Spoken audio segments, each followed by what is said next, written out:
Nobody ever looks twice at the person fixing their pipes. But what if I told you that one grease-covered maintenance worker just prevented the biggest military disaster in galactic history, and it all started with a simple pressure leak that wasn't simple at all?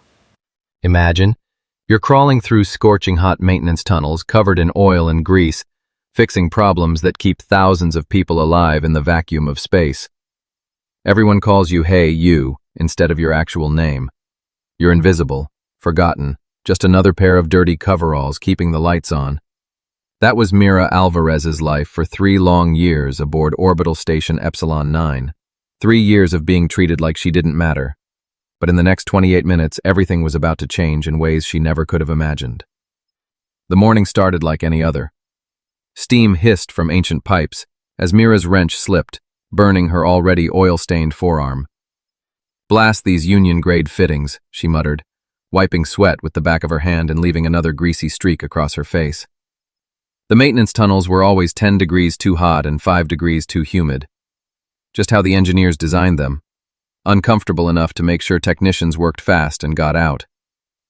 Meera had been down here for 3 years, keeping oxygen flowing and water recycling for 2,000 diplomats, bureaucrats, and military personnel who never bothered learning her name. But wait. Here's where things get interesting. The station's crackling intercom suddenly blared. "Attention, all non-essential personnel, remain in quarters. Repeat, remain in quarters. This is not a drill." Meera rolled her eyes. Non-essential meant everyone except maintenance. The diplomats could hide in their fancy quarters while the station fell apart, but someone had to keep everyone breathing. Her comm unit buzzed. "Alvarez, we've got a pressure drop in Sector 7. The big shots are flying in for some emergency conference and everything needs to be perfect. Get it fixed. Yesterday." "On it, Chief," she replied, already grabbing her tools. Now, Sector 7 wasn't just any sector. This was diplomatic territory, all shining corridors and fake plants designed to impress visiting officials. A world away from the greasy tunnels where Meera spent her days. As she crawled through the maintenance maze, her thoughts drifted to her grandmother's repair shop back on Earth. "Remember, Mika," her grandmother Arabella used to say, "there are 2 kinds of engineers in this universe. Those who create problems and those who solve them. Be the second kind." Meera smiled, patting the pocket containing her grandmother's silver multi-tool. The one with the hidden compartment, and the tiny screwdriver perfect for accessing sealed panels. Not exactly regulation, but it had saved her more times than she could count. Here's where the story takes its first weird turn. Sector 7's maintenance hatch was sealed with a biometric lock, strange for a simple pressure leak. Meera pressed her grimy thumb against the scanner, leaving a perfect print on the pristine surface. The diplomatic sector was eerily quiet. Emergency lighting cast everything in blue shadows, and pressure alarms were screaming. According to her wrist display, the leak was in Conference Room D, the one with the view of Saturn's rings. Of course, it had to be the fanciest room on the station. As she approached, voices drifted around the corner. "Absolutely unacceptable. The Galactic Assembly specifically chose this station for its security and reliability. General Drax will be here within the hour, and you're telling me we can't even maintain air pressure in a simple conference room? Sir, maintenance has been notified. I don't care about maintenance. I care about results." Meera rounded the corner with her tool bag to find Administrator Hollis, the station's civilian director, tearing into a junior officer. Both turned to stare at her, taking in her grease-stained coveralls and oil-decorated face. "You," Hollis pointed at her. "Fix this now." Without waiting for a response, he stormed off, leaving the young officer looking relieved. "Pressure leak?" Meera asked, already moving toward the conference room. "Yes, but—" The officer hesitated. "They've got the room sealed for security preparations, top-level clearance only." Meera sighed. "Look, either I fix the leak or General whatever his name conducts his super-important meeting in vacuum suits. Your call." The officer went pale and quickly punched his override code into the door panel. "Please be quick and don't touch anything classified." But here's what nobody expected, including Meera. The conference room was all sleek lines and polished surfaces. A massive view screen showed Saturn's rings in real time. Hologram projectors surrounded a huge oval table with chairs waiting for important people. Behind the main chair was the panel with the telltale wisp of escaping air. Meera went to work with her diagnostic scanner. The reading made her frown. This wasn't a simple leak. The pressure regulation system had been manually overridden. Someone had deliberately depressurized the room just enough to trigger alarms without causing real damage. Wait, it gets better. She popped open the panel with her grandmother's multi-tool and peered inside. There, nestled among standard components, was something that definitely didn't belong. A sleek black device with a pulsing red light. Her heart started racing. This was way above her pay grade. She should call security, report the device, and let them handle it. But security would bumble in, evacuate 3 sectors, and probably destroy valuable evidence. And if this was sabotage? The communication panel suddenly chimed, "Attention Epsilon 9. This is the GFS Indomitable requesting emergency docking clearance. Estimated arrival, 11 minutes. Decision time." Meera carefully detached the device, making sure not to trigger any fail-safes, and slipped it into her pocket. She quickly restored normal pressure and sealed the panel. As she stepped into the corridor, alarms began blaring. "Attention all personnel, prepare for priority docking. Galactic Defense Force vessel approaching. All department heads report to Docking Bay 3. The device in her pocket felt like it was burning a hole through her coveralls. She needed to report this discovery, but to whom? Station security was a joke, and Administrator Hollis would just panic. Maybe these military visitors would know what to do. Docking Bay 3 was chaos when she arrived. Station personnel in freshly pressed uniforms lined up while Administrator Hollis paced nervously, adjusting his collar every few seconds. Meera hung back in the maintenance doorway, watching. With a deep mechanical groan, the massive docking doors parted, revealing the sleek, gunmetal gray hull of a military vessel. It was enormous. At least 3 times bigger than the standard cruisers that usually visited. Emblazoned on its side was the Galactic Defense Force insignia and the name Indomitable. Honor guards marched out in perfect formation, taking positions on either side of the boarding ramp. Then, with dramatic timing that seemed almost choreographed, a single figure emerged. General Drax was unmistakable. Blue-tinged skin stretched over sharp features, red eyes gleaming with intelligence and authority. His elaborate uniform was dark material with ornate armor plates decorated with medals and rank insignia.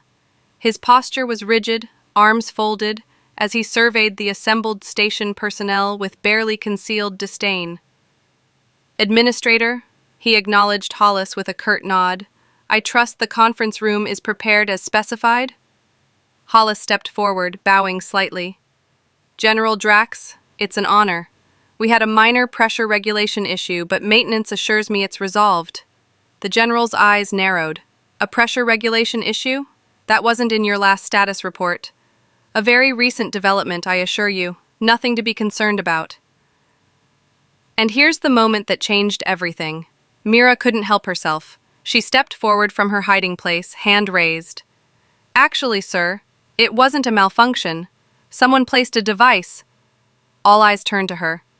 She became acutely aware of her appearance. Coveralls stained with engine grease and hydraulic fluid, face smudged, hair escaping from its ponytail. She probably smelled like the wrong end of a coolant line.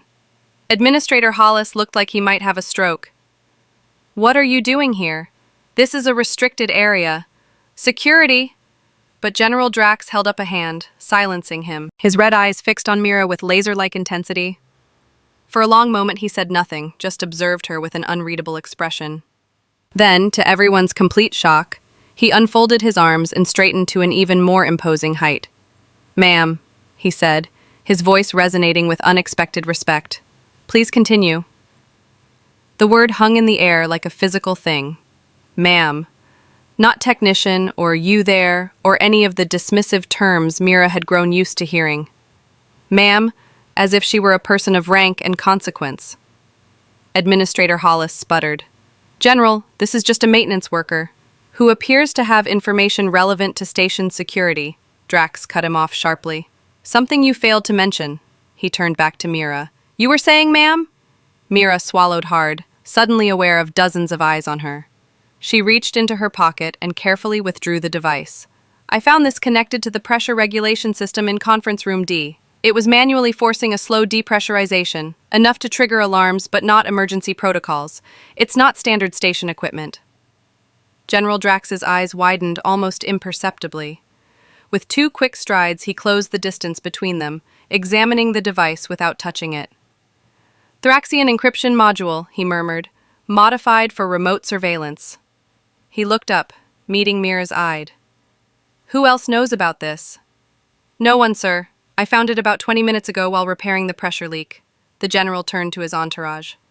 Lock down this station. No communications in or out. I want every inch of the conference facilities swept for additional devices. He looked back at Meera. What's your name?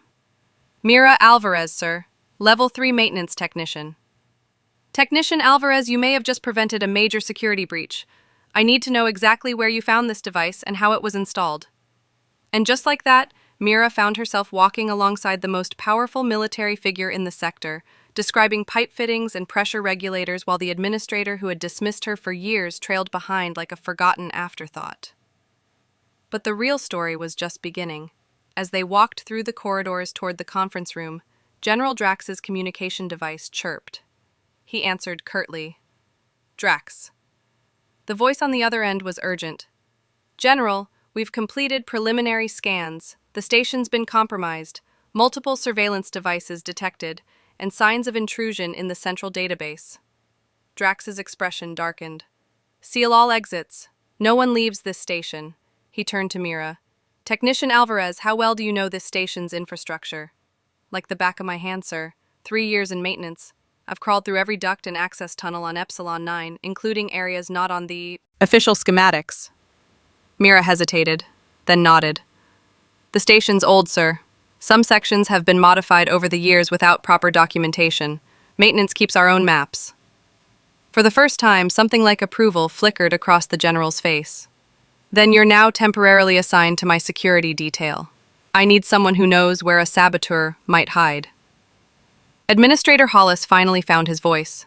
General, with all due respect, I must protest. Station regulations clearly state, Your station has been compromised, Drax cut him off, possibly by Thraxian infiltrators. We are now operating under Galactic Defense Force emergency protocols, which supersede your regulations. He turned back to Meera. What's the fastest way to access the station's central database core?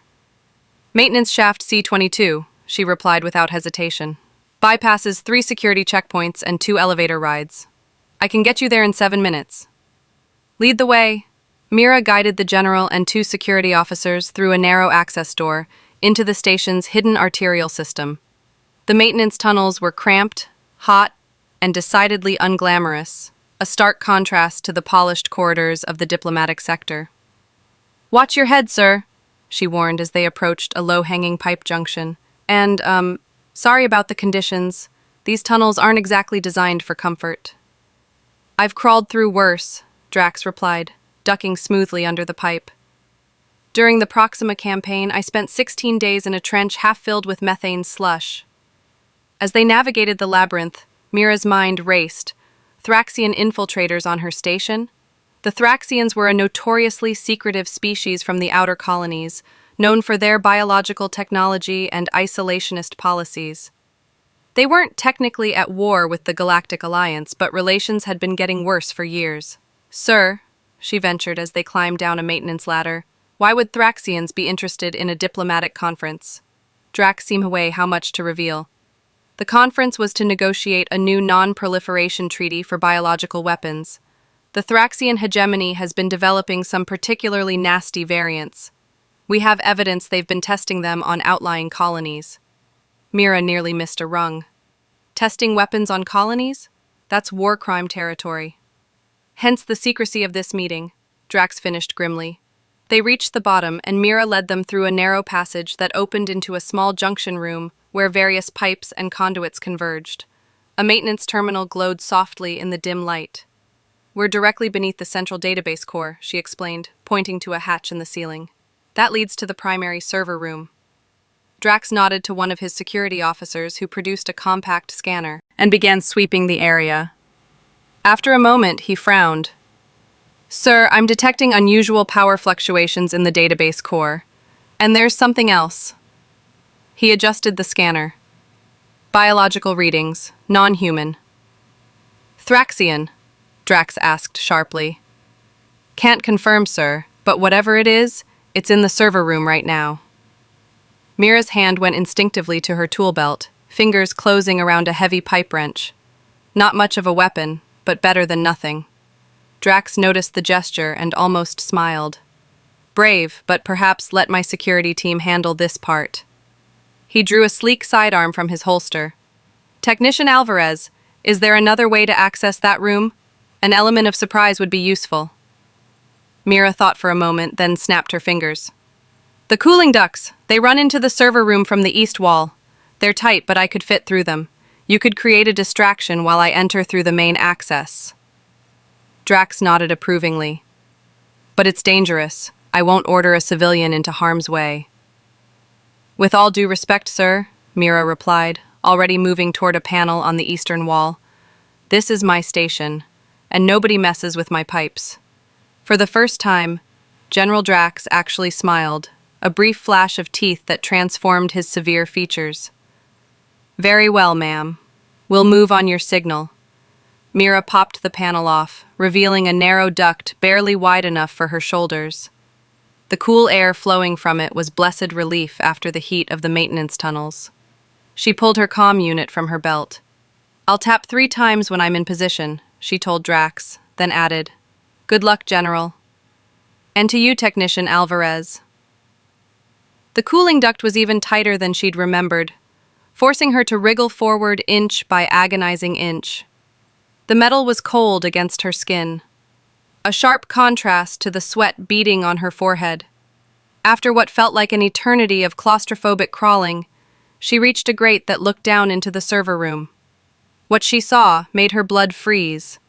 3 figures moved among the servers, tall, spindly forms with too many joints in their limbs.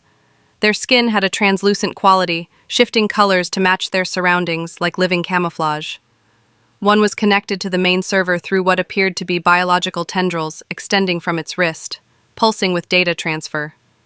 Thraxians. And they were stealing data directly from the station's most secure systems. Meera tapped her comm unit 3 times, then carefully, silently, began loosening the grate. The Thraxians were focused on their work, unaware of her presence above them.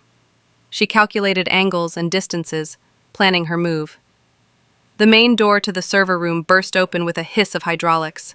General Drax and his security team rushed in, weapons raised. Galactic Defense Force! Stand down immediately! The Thraxians reacted with inhuman speed. 2 drew weapons of their own, organic-looking pistols that seemed to be part of their arms.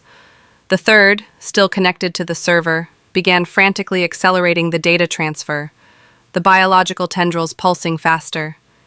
In the chaos of the standoff, no one was looking up. Meera finished loosening the gray end with a silent prayer to whatever deities watched over foolhardy maintenance workers, pushed it outward, and dropped directly onto the Thraxian connected to the server. The impact sent them both crashing to the floor. The alien's connection to the server was severed, its data tendril whipping around wildly. Meera rolled away, narrowly avoiding a strike from the flailing appendage, and scrambled behind a server bank. Weapons fire erupted across the room, energy bolts from Drax's team, and strange organic projectiles from the Thraxians. Servers sparked and smoked as they were hit. Through the chaos, Meera spotted a control panel on the far wall. The emergency containment system. If she could reach it, she could seal the room and fill it with suppression gas. Taking a deep breath, she sprinted from her cover, zigzagging between server banks as energy bolts sizzled past her. One of the Thraxians spotted her and adjusted its aim. She felt the heat of a projectile as it narrowly missed her head, splattering against the wall behind her with a sickening hiss. Where it hit, the metal began to corrode instantly. Acid rounds. Lovely. 3 more steps to the emergency panel. 2, 1. Her hand slammed down on the activation button just as something struck her left shoulder. A glancing hit, but enough to spin her around and send her sprawling to the floor. Pain blossomed across her shoulder, hot and sharp. Alarm klaxons blared and emergency shutters slammed down over the doors and vents. A computerized voice announced, Containment protocol activated. Fire suppression system engaged in 5, 4. Meera curled into a protective ball as nozzles in the ceiling began spraying a fine mist throughout the room. The suppression compound would render organic weapons inert and make it difficult for biological organisms to remain conscious, Thraxian or human. Her vision began to blur almost immediately. Through increasingly heavy eyelids, she saw the Thraxians collapse one by one. General Drax and his team had pulled emergency rebreathers from their belts but were moving sluggishly. The last thing Meera saw before unconsciousness claimed her was General Drax's face looming above her, concern evident even through her fading vision. His mouth forming words she couldn't quite hear. Beep, beep, beep. The rhythmic sound penetrated the darkness, pulling Meera back to consciousness. She opened her eyes to bright medical bay lights and the distinctive antiseptic smell of regeneration gel. Her left shoulder was encased in a medical sleeve, the skin beneath tingling with accelerated healing. "Welcome back, Technician Alvarez." She turned her head to find General Drax sitting beside her bed, his posture as rigid as ever, but his expression less severe than she remembered. "The Thraxians?" she asked, her voice raspy. "Captured and in custody. Their ship was hidden in the station's shadow using some kind of cloaking technology. We'd never have found them if you hadn't discovered that surveillance device." Meera tried to sit up and winced as pain shot through her shoulder. "What hit me?" "Organic acid projectile. Nasty stuff. The medical team says you'll recover fully, but it'll leave a scar." He almost looked impressed. "Not many people would have done what you did. Dropping from a ventilation shaft onto an armed infiltrator was unexpected." "Sorry for the unorthodox tactics, sir. Maintenance doesn't exactly offer combat training." "Perhaps it should," Drax replied with the ghost of a smile. "Your actions prevented the Thraxians from stealing classified information that could have led to countless deaths. The data they were accessing contained the locations of our biological research facilities and evacuation protocols for vulnerable colonies." Meera let that sink in. She'd spent 3 years fixing pipes and calibrating life support systems, never imagining she'd end up in the middle of an interstellar espionage plot. "Just doing my job, sir." "No, Technician Alvarez, your job was to fix a pressure leak. What you did went far beyond duty." Drax stood, straightening his already impeccable uniform. "Which is why, once you've recovered, I'd like to offer you a position." "A position, sir." "The Galactic Defense Force Engineering Corps is in need of individuals who can think creatively under pressure and who understand the practical realities of station infrastructure. Someone who knows that the real vulnerabilities aren't always in the schematics, but in the forgotten maintenance tunnels and overlooked access points." Meera stared at him, struggling to process his words. "You're offering me a job in the GDF? With officer rank and specialized training. Your technical knowledge, combined with proper security protocols, could save countless lives." He paused. "Of course, if you prefer to continue unclogging pipes on this station, I understand." A laugh bubbled up from Meera's chest, sending fresh pain through her shoulder. "When you put it that way, how could I refuse?" Drax nodded, satisfied. "Excellent.